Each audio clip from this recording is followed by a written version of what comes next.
Pourquoi prend-on du poids alors qu'on mange sainement?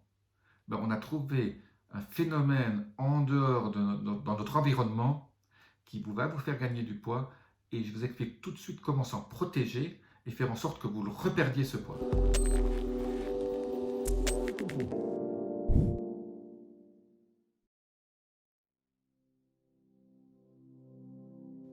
Je suis Jean-Marie Buterlin, expert en rajeunissement et longévité, et j'aide ma communauté à ajouter de la vie à leurs années et des années à leur vie. Alors aujourd'hui, je vais vous parler des radiofréquences et de notre environnement et de notre pollution électromagnétique autour de nous.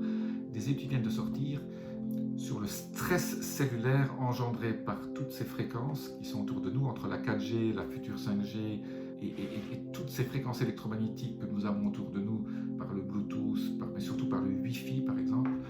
Eh bien, tout ça génère un certain stress cellulaire. Et ce stress cellulaire, alors je sais que je parle beaucoup du stress positif qu'on appelle l'hormèse, mais il y a un stress négatif là aussi qui est lié, bon, il y a le stress émotionnel dont je parle souvent, mais ça c'est un stress qui est lié aux ondes autour de nous. Alors des études ont montré que ce stress cellulaire vous fait gagner du poids et vous évite d'en perdre, malgré quoi que vous fassiez, parce que quand une cellule sous stress, elle n'arrive pas à avoir un métabolisme qui est convenable et qui va générer une dégradation de la graisse brune d'abord et de la graisse blanche ensuite, pour vous faire perdre du poids.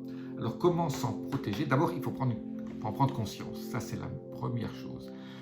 Être au courant, c'est pour ça que vous regardez cette vidéo aujourd'hui, que tout notre environnement et la pollution électromagnétique autour de nous est détrimental pour la santé. C'est mauvais. Alors, qu'est-ce que moi, je fais?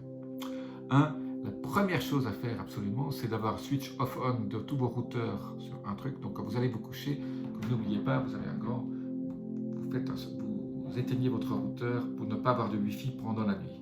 Alors pendant la journée, si vous ne voulez pas avoir de Wi-Fi, il faut tirer des câbles, d'IRJ45 si vous travaillez avec un ordinateur, mais vous avez de toute façon votre portable. Eh bien, au niveau de votre portable, le mettre sur mode avion pour éteindre toute la connexion Bluetooth, Wi-Fi et même sa connexion au réseau 4G ou bientôt 5G. Donc ça, c'est déjà deuxième chose.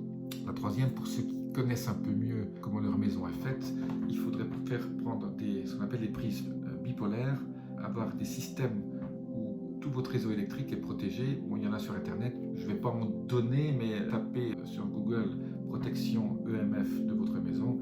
C'est quelque chose que je fais, mais là, j'ai pas vraiment de bonnes adresses à vous donner. J'en teste beaucoup, sans toujours être sûr que ça marche bien, mais dans le doute, je préfère avoir quelque chose que rien du tout.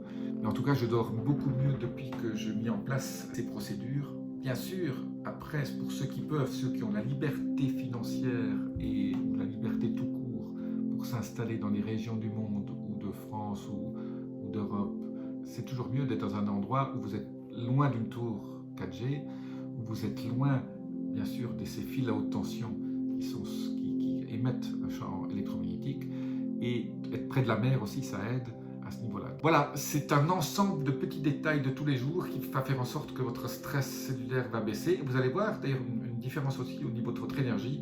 Et pour ceux qui veulent s'abonner à ma nouvelle chaîne qui s'appelle Abondance Santé Finance, je vous laisse un lien là-dessous où je parle de la liberté financière, la santé et l'abondance en même temps, qui vont vous permettre de peut-être choisir l'endroit exact où vous voulez vivre et surtout éviter cette pollution permanente. Dans les grandes villes, vous avez une concentration de Wi-Fi, etc.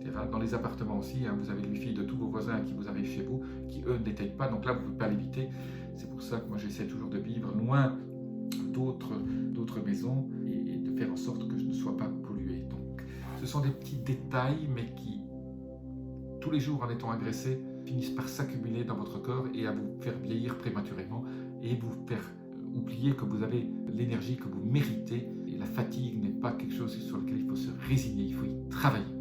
Voilà, n'oubliez pas, éteindre, déjà si vous faites trois choses, vous éteignez votre Wi-Fi le soir, vous éteignez votre portable et vous éteignez toutes les lumières qui sont dans votre chambre, qu'il n'y a pas d'appareil électronique qui envoie des ondes dans votre chambre, ça serait déjà très très bien. Je vous dis à très bientôt, laissez-moi vos commentaires, les petits boutons notification, abonnement. Namasté.